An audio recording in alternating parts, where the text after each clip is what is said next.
그동안 잠잠했던 전남권 의대 유치가 본격화됐습니다. 순천대가 진행한 연구 용역 결과가 나오면서 순천시와 유관기관이 동부권 의대 유치 협의회를 구성하고 본격적인 유치전에 뛰어들었습니다. 섬과 섬을 이어주는 신안 임자대교가 공식 개통했습니다. 신안의 12번째 다리인 임자대교가 놓이면서 주민 불편 해소는 물론 서울까지 한 번에 오갈 수 있는 일일 생활권 시대가 열릴 것으로 보입니다. 당진의 한 미국 종합처리장에 보관돼 있던 쌀 27톤이 사라진 사건이 발생했습니다. 대표이사와 직원이 해임되거나 대기 발령됐는데 지역 농민회가 대대적인 개혁을 요구하고 나섰습니다. 장서공 전라남도 교육감이 전국 시도 교육감 협의회에서 통합 운영학교 관련 법규 개정을 촉구했습니다. 이번 요구안은 협회 차원에서 정부와 국회에 요구할 방침입니다.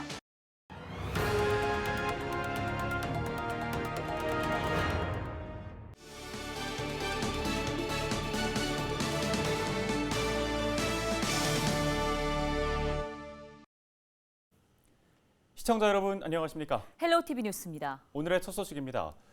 섬과 섬을 이어주는 신안 임자대교가 90개월의 공사 과정을 거쳐 공식 개통했습니다. 네, 신안의 12번째 다리인 임자대교가 놓이게 되면서 주민들의 불편이 해소되고 고립의 상징인 섬이 한층 더 가까워질 것으로 보입니다. 고정민 기자가 소식 전해드립니다. 해송숲 너머로 새하얀 백사장이 드넓게 펼쳐진 대강해변. 해안가 주변에 자리 잡은 오색빛깔 튤립의 향연. 모두 신안 임자도에서 볼 수 있는 한 폭의 그림 같은 풍경입니다. 그동안 임자도의 절경은 배를 타야만 볼 수 있어 섬 주민과 관광객들은 교통편 때문에 불편을 겪어왔습니다. 도선을 해갖고 가면은 또 차들이 많아가지고 못 들어갈 수도 있고 그래요. 노약자들이 병원 간다든가 임자의 보건소 있습니다만은 태풍 불고 배가 안 다녀버리면 굉장히 불편해요. 백길이 유일했던 신안 임자도가 올해 3월부터 큰 전환점을 맞게 됐습니다. 신안 지도와 임자도 사이에 이른바 임자대교로 불리는 다리가 놓인 겁니다. 임자대교의 전체 길이는 약 5km.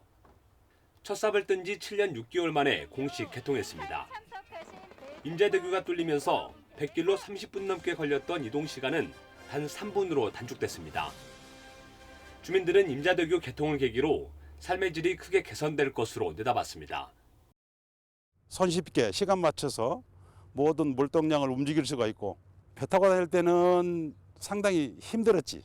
표를 끊어야 되고 다리가 개통이 되면은 우리 그 생활 방식이 최대한 시간이 단축된다는 거. 신안군도 관광객 이동 편의는 물론 물류비 절감 효과가 있을 것으로 기대하고 있습니다.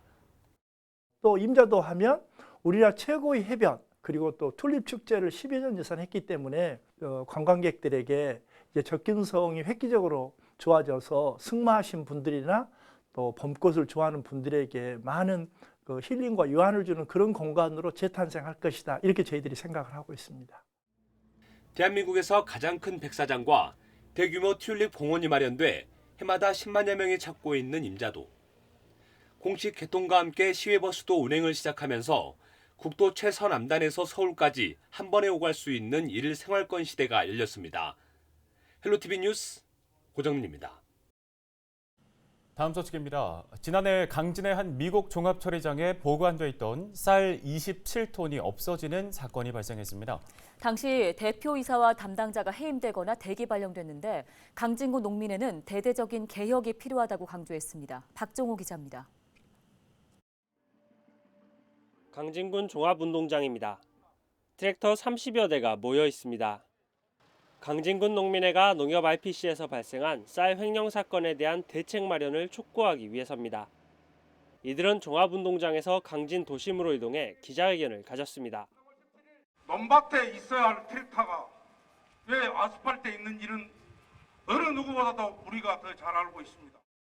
어떻게 이런 행동을 할 수 있는지 오늘 똑똑히 기억하고 앞으로는 이런 일이 발생하지 않도록.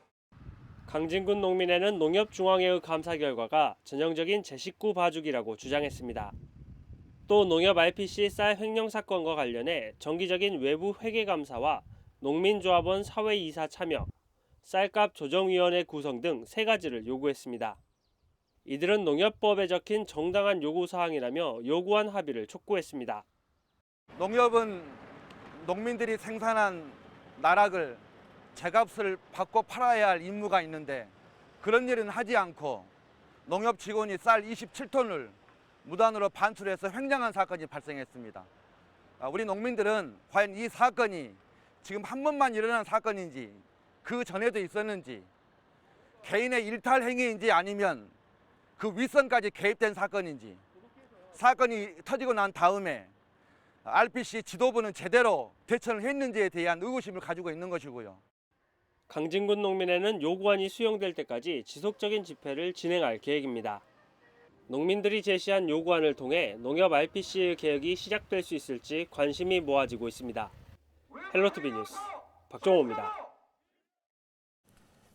지난해 정부가 의대 정원 확대 방안을 발표했습니다. 당시 전남에는 반드시 의대 한 곳을 늘리겠다는 구체적인 내용까지 거론됐었는데요. 의대생들이 국가고시를 거부하고 의협이 의료인 총파업 카드를 내걸면서 의대 정원 충원 문제는 잠정 보류됐습니다. 네, 이런 상황에서 순천대학교가 지난 5개월 동안 진행한 의대 설립 타당성 연구 용역 결과를 발표했습니다. 이 용역 결과를 바탕으로 순천시와 유관기관이 전남 동부권 의대 유치 협의회를 구성하고 본격적인 유치전에 뛰어들었습니다. 서경 기자입니다. 코로나19 상황이 지속되고 의료계의 업무 부담이 가중되는 상황에서 화두로 떠오른 의대 정원 확충 문제. 정부는 지난해 7월 의대 정원 확대 방안을 발표하고 논의를 시작했지만 전국 의사협회의 극심한 반대에 부딪혔습니다. 의협은 코로나19 최전방에 서 있는 의료진을 앞세워 총파업으로 맞섰고 정부는 한 걸음 물러선 상황입니다. 그동안 잠잠했던 의대 신설 움직임이 순천에서 다시 본격화됐습니다. 순천시가 유관기관 단체와 손잡고 순천대 의대 유치 추진위원회를 발족한 겁니다.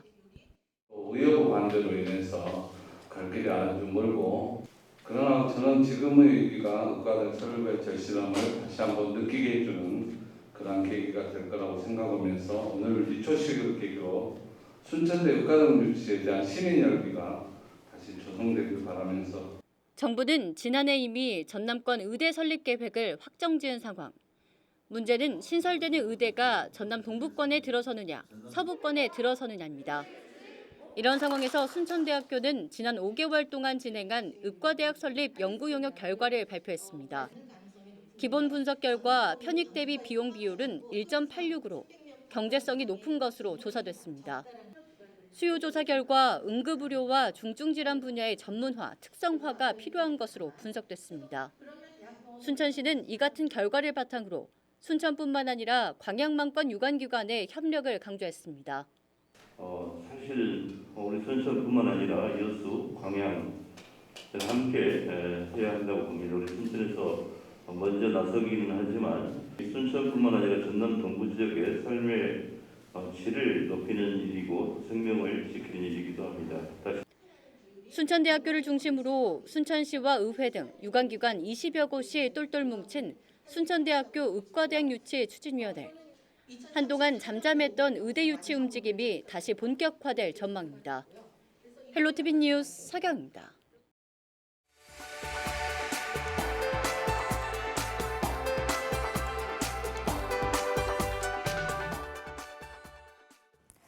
장서궁 전라남도 교육감이 전국 시도 교육감 협의회에서 통합 운영학교 관련 법규 개정을 요청했습니다.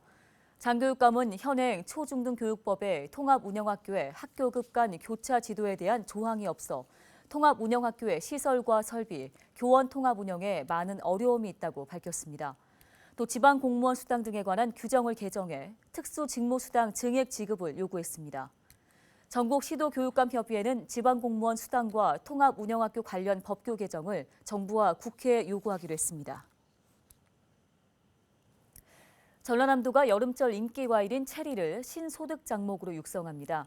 전남도 산림자원연구소는 기후변화 대응 대체 작목인 산지재배형 체리를 임가에 보급하기 위해 지역 적응성 시험 목적으로 체리나무 시험지를 조성했다고 밝혔습니다.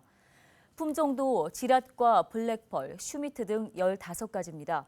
현재 국내 체리 수입량은 지난 2005년 987톤에서 지난해 15,826톤으로 16배가량 증가했습니다. 전라남도는 체리뿐 아니라 임업인 소득에 도움이 될 수 있는 산림 과수 품목 발굴과 품종 개발 연구를 계속해 나간다는 계획입니다. 전라남도가 코로나19로 피해를 입은 중소기업의 경영 안정을 위해 올해 법인 지방소득세 납부 기한을 3개월 직권 연장하기로 했습니다. 연장 대상은 코로나19 방역 조치에 따른 집합 금지, 영업 제한 업종의 중소기업과 목포, 영암, 해남 등 고용 위기 지역 소재의 중소기업입니다. 신고 기한은 현행대로 4월 말까지이며 납부 기한은 7월 말까지 연장됩니다. 직권 연장 대상인 중소기업이 국세인 법인세의 납부 기한을 연장받은 경우 별도의 신청 없이 자동으로 납부 연장 혜택을 받을 수 있습니다. 보다 자세한 내용은 전라남도나 해당 시군 누리집에서 확인할 수 있습니다. 국민권익위원회가 여객선 건조 보조금 환수 결정으로 백길이 끊길 위기에 놓인 진도 가사도를 찾아 현장 조사를 벌였습니다. 국민권익위 현장조사단은 19일 진도 가사도를 방문해 진도군이 결정한 행정이 옳다고 판단하고 보조금 환수 결정을 취소하라고 관계기관에 권고했지만 받아들여지지 않아 면목이 없다고 밝혔습니다. 그러면서 진도군이 내린 결정이 인정돼 주민들이 요구하는 제도 개선이 반영될 수 있도록 노력하겠다고 강조했습니다. 국민권익위는 현장 조사를 거쳐 국토교통부와 관계기관에 적극 행정을 거듭 촉구하기로 결정했습니다. 목포시가 유달 경기장 부지 매각에 나섰습니다. 목포시는 유달 경기장 부지 매각을 위한 공유재산 매각 입찰 공고를 내고 용당동 1069번지 토지와 건물, 시설물 등 64,700여 제곱미터에 대해 일반 경쟁 입찰 형태로 일괄 매각을 추진하기로 결정했습니다.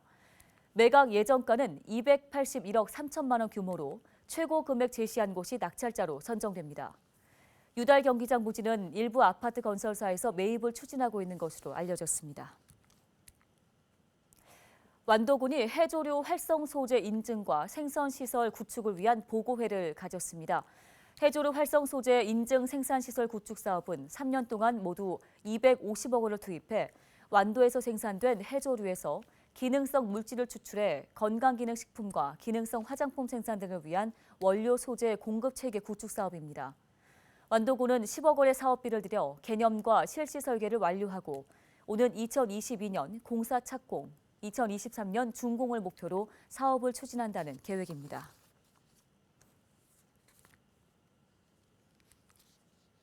다음 소식입니다. 목포지방해양수산청이 다음 달 30일까지 해상 교량에 대한 안전관리 상태 점검에 나섭니다. 목포해수청은 목포시와 신안군, 무안군 등 지역 해상교량 18곳의 운영 상태와 안전관리 상태를 확인합니다. 이번 점검은 해상교량에 설치된 조명의 작동 여부와 운영시간 준수, 고량 표지의 운영 상태를 점검할 계획입니다. 최근 10년 동안 발생한 해상교량 사고 26건 가운데 봄철에 충돌 사고가 많은 비중을 차지하고 있는 것으로 알려졌습니다. 강진군이 다음 달부터 11월까지 지적 재조사 사업을 추진합니다. 강진군은 군동 영포와 대구 용문 등 10개 지구를 대상으로 토지 현황 조사와 지적 재조사 측량을 진행할 계획입니다. 지적 재조사 사업은 토지의 현실 경계와 지적 도상 경계가 일치하지 않는 것을 바로잡고 토지 활용도를 높이기 위해 진행되는 사업입니다.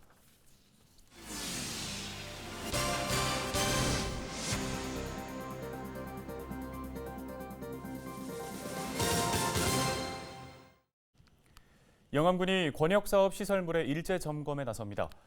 영암군은 오는 25일까지 기초 생활 기반 확충과 지역 경관 개선, 지역 소득 증대 등 농촌 지역의 정주 환경을 개선하기 위한 사업의 시설물을 점검합니다. 이번 점검은 지역 8개 권역사업 시설물을 대상으로 시설물의 파손 여부와 보수 대상지를 파악하고 시설물 방역 소독과 운영 관리 실태를 확인합니다. 영암군은 지난 2007년 서호 권역을 시작으로 전대뜰과 융두레, 왕인촌과 도포 등 8개 권역 사업을 추진한 바 있습니다. 무안소방서가 소방시설 등 불법행위 신고 포상제를 연중 운영합니다. 신고 포상제는 화재 발생 시 안전한 대피처로 이동하기 위한 비상구의 설치, 유지 의무 위반 행위에 대한 신고자를 포상하기 위해 마련된 제도입니다. 신고 대상은 다중이용업소와 문화 집회시설 등이며 사진이나 영상으로 위반 사항을 신고하면 됩니다.